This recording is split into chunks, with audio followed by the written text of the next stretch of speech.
Programang ito ay rated SPG. Striktong patnubay at gabay ng magulang ang kailangan. Maaaring may masiselang tema, lengguwahe, karahasan, sexual, horror o droga na hindi angkop sa mga... Good morning and welcome sa aking munting channel. Ngayon nga ay pararangalan ng award ang Bahay Inasal dahil nga sa tulong ng kanilang bagong master chef at head chef nga na walang iba kung hindi si Tata, at dito ay a-attend nga ang pamilya ng Palma dahil nga ito ay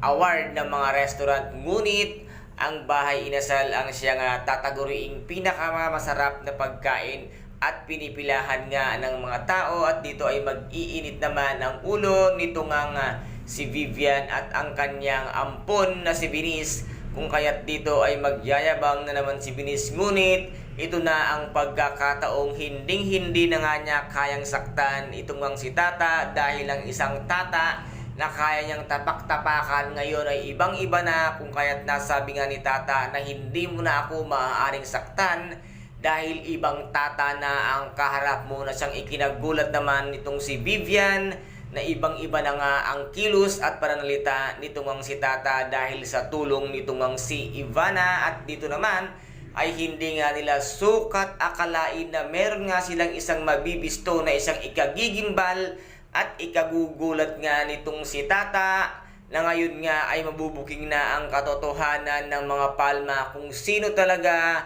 ang tunay na katauhan nitong ang si Venice at kung sino talaga ang kanyang tunay na asawa. At dito nga ay accidentally na makikita at mabubunggungan nila itong si James na siyang magsasabi ng lahat at magbubulgar nga ng kalokohan at katarantaduhan nga ng pamilya ni Vivian, na ngayon sila ay mabubulok sa kulungan dahil mismong si James ang susumbong sa lahat ng kanilang kalokohan at ipagtatapat nga kay Francis at sa pamilya ng Palma na si James ang tunay na asawa nitong si Venice, at siya ang pinakasalan dahil ipakikita niya nga ang lahat nga ng pruweba at ang ebidensya na marriage contract na siya ang tunay na asawa nitong si Venice, kung kaya't dito nga ay maisasakatuparan na rin ni James ang paghihiganti sa ginawa nga nitong si Vivian sa kanya, na dalhin siya ng isa sa mga mental facilities upang doon nga ito gawing baliw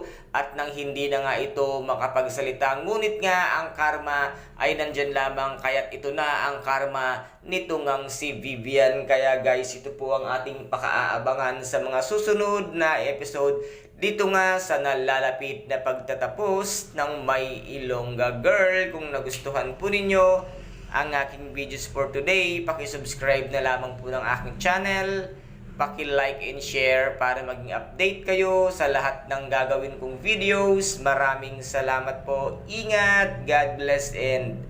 bye-bye!